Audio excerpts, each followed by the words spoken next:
Londres, le 7 avril 1952. Qu'est-ce que penser? Lorsqu'on dit « je pense », que veut-on dire au juste? Quand sommes-nous conscients de ce processus de la pensée? Assurément, c'est lorsque nous sommes confrontés à un problème, à un défi, à une question ou que nous sommes en situation de friction. Là, nous en prenons acte en tant que processus conscient. Je vous en prie, ne m'écoutez pas comme un conférencier débitant son discours, et examinons plutôt, vous et moi, les modes de fonctionnement de notre pensée, qui sont les outils dont nous nous servons dans la vie quotidienne. J'espère donc qu'en ce moment même, vous observez le fonctionnement de votre pensée au lieu de vous contenter de m'écouter, ce qui est inutile. Nous n'arriverons à rien si vous vous contentez de m'écouter au lieu d'observer vos propres processus mentaux, au lieu d'être attentif à votre pensée et d'observer comment elle naît, comment elle prend corps. Nous essayons ici, vous et moi, de voir ce qu'il en est de ce processus de la pensée. La pensée est une réaction, cela ne fait aucun doute. Si je vous pose une question, vous y répondez en fonction de votre mémoire, de vos préjugés, de votre éducation, du climat et de l'environnement dans lequel vous avez baigné et qui participe de votre conditionnement. Vous répondez. Vous pensez en fonction de tout cela. Si vous êtes chrétien, communiste, hindou ou que sais-je encore, tout cet arrière-plan réagit et répond à travers vous. Et c'est évidemment de ce conditionnement que naît le problème. Le noyau central de cet arrière-plan est le moi agissant.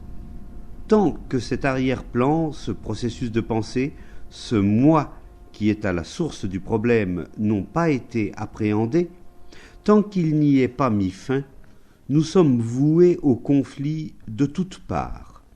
En nous, au dehors, au cœur de nos pensées, de nos émotions et de nos actions. Nulle solution de quelque ordre que ce soit, si astucieuse, si élaborée soit-elle, ne peut mettre fin au conflit qui dresse l'homme contre son semblable, qui sévit entre vous et moi. Lorsque nous prenons acte de la situation, que nous prenons conscience de la façon dont jaillit la pensée et d'où elle tient sa source, une question s'impose à nous. La pensée peut-elle jamais prendre fin? C'est effectivement l'un des problèmes, n'est-ce pas? La pensée peut-elle résoudre nos problèmes? La réflexion est-elle la clé des problèmes? A-t-on jamais résolu un problème, qu'il soit d'ordre économique, social ou religieux, en y réfléchissant? Dans votre vie de tous les jours, plus vous pensez à un problème, plus il devient complexe, hasardeux et flou. La réalité quotidienne de notre existence n'en témoigne-t-elle pas? Certes, en réfléchissant à certains aspects du problème, on peut envisager plus lucidement le point de vue de l'autre, mais la pensée est incapable d'embrasser de façon globale et complète toute l'étendue du problème. Elle ne peut en avoir qu'une vision partielle. Or, une réponse partielle ne résout pas pleinement le problème. Telle n'est donc pas la solution. Plus on réfléchit à un problème, plus on l'examine, plus on l'analyse, plus on en débat, plus il devient complexe. Est-il donc possible de le regarder de manière pleine et entière? Et comment cela est-il possible? Là réside, à mon sens, notre difficulté majeure, car nos problèmes ne font que se multiplier. Que l'on songe au danger d'une guerre imminente ou aux perturbations de tous ordres qui affectent nos relations, comment appréhender tout cela de façon extensive et globale et en avoir une vue d'ensemble?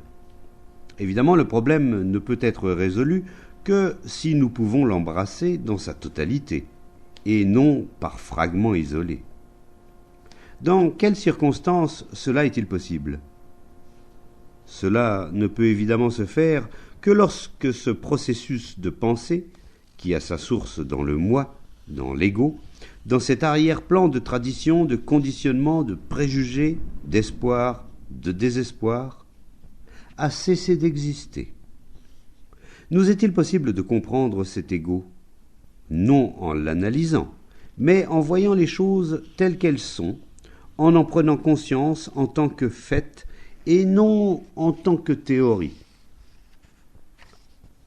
Sans faire de la dissolution de l'ego un but en soi, mais en voyant d'un regard lucide les agissements de ce moi perpétuellement en action.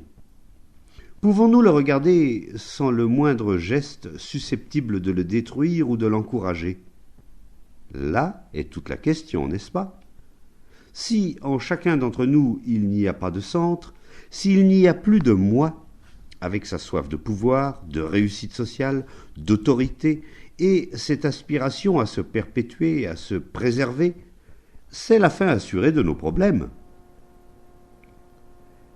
L'ego est un problème que la pensée est incapable de résoudre. Il est impératif qu'intervienne une prise de conscience qui ne procède pas de la pensée. Il suffit simplement que l'on soit conscient des activités de l'ego, sans les condamner ni les justifier.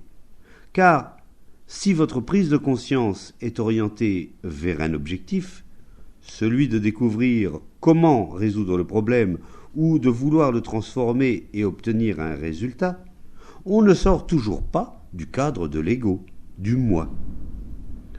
Tant que nous courons après un résultat, en tablant sur l'analyse, la vigilance, l'examen successif de chacune de nos pensées, nous restons confinés dans la sphère de la pensée, c'est-à-dire dans la sphère du moi, du je, de l'ego.